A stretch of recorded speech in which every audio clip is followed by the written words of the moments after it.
സദൃശവാക്യങ്ങൾ 5. മകനെ വകതിരിവിനെ കാത്തു കൊള്ളേണ്ടതിനും നിന്റെ അധരങ്ങൾ പരിജ്ഞാനത്തെ പാലിക്കേണ്ടതിനും ജ്ഞാനത്തെ ശ്രദ്ധിച്ച് എന്റെ ബോധത്തിന് ചെവി ചായിക്കാം. പരസ്ത്രീയുടെ അധരങ്ങളിൽ നിന്ന് തേൻ ഇറ്റിറ്റ് വീഴുന്നു. അവളുടെ അണ്ണാക്ക് എണ്ണയേക്കാൾ മൃദുവാകുന്നു. പിന്നത്തേതിലോ അവൾ കാഞ്ഞിരം പോലെ കയ്പും ഇരുവായ്ത്തല വാൾ പോലെ മൂർച്ചയും ഉള്ളവൾ തന്നെ. അവളുടെ കാലുകൾ മരണത്തിലേക്ക് ഇറങ്ങിച്ചെല്ലുന്നു. അവളുടെ കാലടികൾ പാതാളത്തിലേക്ക് ഓടുന്നു. ജീവന്റെ മാർഗത്തിൽ അവൾ ചെല്ലാതെ വണ്ണം അവളുടെ പാതകൾ അസ്ഥിരം ആയിരിക്കുന്നു. അവൾ അറിയുന്നതുമില്ല. ആകയാൽ മക്കളെ, എന്റെ വാക്ക് കേൾപ്പീൻ. എന്റെ വായിലെ മൊഴികളെ വിട്ടുമാറരുത്. നിന്റെ വഴിയെ അവളോട് അകറ്റുക. അവളുടെ വീട്ടിന്റെ വാതിലോട് അടുക്കരുത്. നിന്റെ യൗവന ശക്തി അന്യന്മാർക്കും നിന്റെ ആണ്ടുകൾ ക്രൂരനും കൊടുക്കരുത്. കണ്ടവർ നിന്റെ സമ്പത്ത് തിന്നുകളയരുത്. നിന്റെ പ്രയത്നഫലം വല്ലവന്റെയും വീട്ടിൽ ആയിപ്പോകരുത്.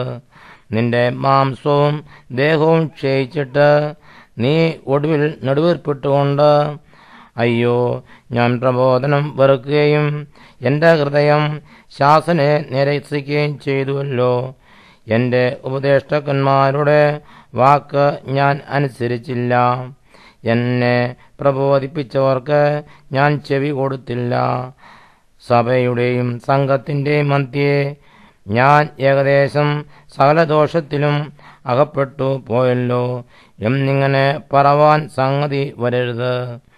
നിന്റെ സ്വന്തം ജലാശയത്തിലെ തണ്ണീരും സ്വന്തം കിണറ്റിൽ നിന്ന് ഒഴുകുന്ന വെള്ളവും കുടിക്കാം. നിന്റെ ഉറവുകൾ വെളിയിലേക്കും നിന്റെ നീരൊഴുക്കുകൾ വീതിയിലേക്കും ഒഴുകിപ്പോകണമോ?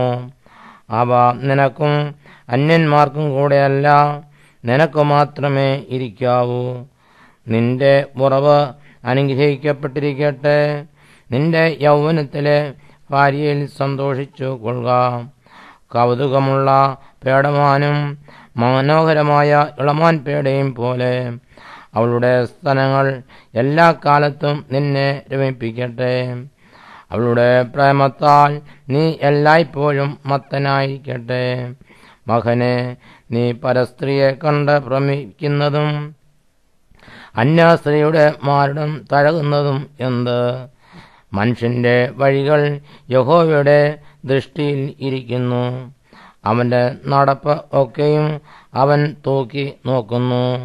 ദുഷ്ടന്റെ അകൃത്യങ്ങൾ അവനെ പിടിക്കും. തന്റെ പാപപാശങ്ങളാൽ അവൻ പിടിപെടും. പ്രബോധനം കേൾക്കായിയാൽ അവൻ മരിക്കും. മഹാദ്വേഷത്താൽ അവൻ വഴി തെറ്റിപ്പോകും.